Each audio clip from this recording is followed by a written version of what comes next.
Inspired by Ronaldinho, Jadon Sancho learned to play football in the streets to become the greatest young talent in the world. But after a transfer record, he barely plays. Besides, Erik ten Hag, the Manchester United manager, said Sancho is working to overcome mental issues. What happened? Jadon Sancho's remarkable journey began at the tender age of 7 when he joined Watford. Even back then, his conviction and passion were evident, having convinced his head teacher at Crampton Primary School that he was destined for stardom. Growing up playing on the caged pitches near his South London home on the Guinness Trust building estate, Sancho honed the dazzling skills that would catch the attention of Manchester United. Louis Lancaster, his coach at Watford, noted that the whole and competitive environment of street football played a crucial role in shaping Sancho's talent. I remember sitting down with him, and from the day one, it was clear I was working with a player who had huge ambitions and had a lot of courage, he says. Then I asked him the question, "What do you want to do?" And at 13 years of age, he looked me dead in the eye and said, "I want to represent England and make my family proud of me, and I want to play for one of Europe's top clubs." I love scoring goals. That was my main thing. Loved it. At 14, Sancho left Watford to join Manchester City. His journey continued to impress as he scored 5 goals on his under-16 debut, with 15 goals and 6 assists in 22 under-18 games, as well as 12 more goal involvements in the under-23 category. His potential was undeniable. Just over 2 years later, Sancho surprised many by turning down a £30,000 a week contract, foregoing the chance to play under Pep Guardiola. Instead, he made a bold move to Borussia Dortmund. We offered him the best contract possible to continue with us, but he decided to move on, and with that, we cannot fight.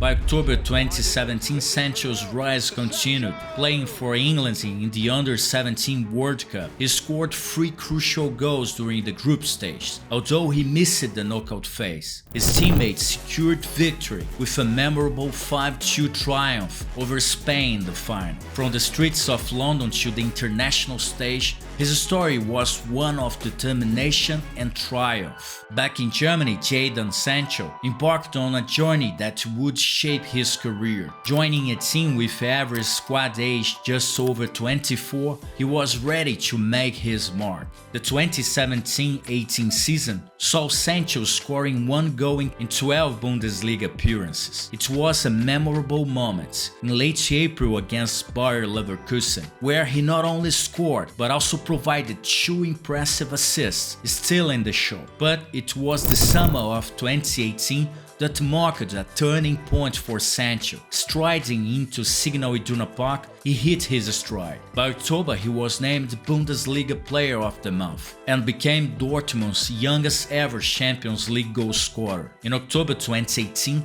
he made his senior debut for the Three Lions against Croatia. Fast forward to September 2019, and Sancho was marking his mark on the international stage, netting a brace in a Euro 2020 qualifier against Kosovo. Now dominating the right wing of a 4-2-3-1 formation, Sancho's records continued to fall. With 12 goals and 14 assists, he became the youngest player to achieve double digits in a single Bundesliga campaign. The 2019-20 season was no different. Sancho's tally of 17 league goals and 16 assists exceeded all expectations. His skillful dribbles and creative plays made him a standout in the Bundesliga, earning him a spot in the division's team of the season once again. However, not everything was smooth sailing. A late return from international duty led to criticism and fines. The following season started slowly, with Sancho struggling to find the back of the net and providing only 3 assists by Christmas.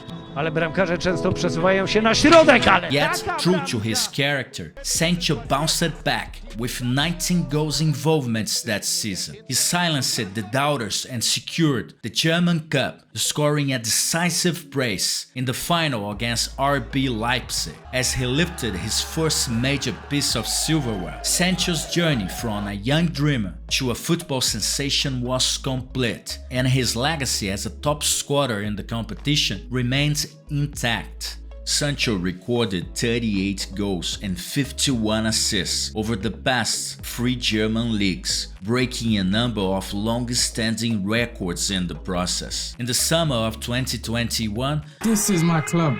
This is where I belong." a new chapter began for Jadon Sancho as he made his move to Manchester United, igniting hopes of greatness on the pitch. With a price tag of £73 million, the young talent was welcomed with immense anticipation, but the journey didn't unfold as expected. Transitioning from the Bundesliga to the English Premier League proved to be a challenge. The 2021-22 season saw Sancho grappling to mirror his previous form, leading to a rather disappointing campaign. He made 38 appearances across all competitions, finding the net only 5 times and providing 3 assists. Fast forward to the 2022-23 season and the England international has shown signs of resurgence, with 8 goals and 2 assists in 37 appearances. Sancho's determination is evident, but it hasn't been an easy journey. I think the tragedy of this circumstance is the player isn't as good as people think he is. I now think that Jadon Sancho should never play for Manchester United again. I think it's more, not physically, I think mentally. You know, maybe his mental health isn't at the right place where it should be. And Sancho weathered heavy criticism over the course of 2 years as expectations met reality. Moreover, Manchester United manager Erik ten Hag said that the England winger was not fit enough because he was working to overcome physical and mental issues. He was not even selected in the final World Cup squad that played in Qatar, purely on his overall performances at club level. The truth is, his position at Manchester United has been elusive. Sancho's undeniable talent is often misunderstood. His brilliance shines when operating within confined spaces, threading those needle-like passes that can slice through defenses. Unlike the lightning pace of players like Marcus Rashford, Sancho's agility stems from the quick decision-making. He is a thinker on the field, finding opportunities where others might not. His ability to orchestrate plays and create chances remains a unique asset. As Jadon Sancho's journey continues, the hope remains that he'll find his stride, redefining his role and leaving an indelible mark on Manchester United's legacy.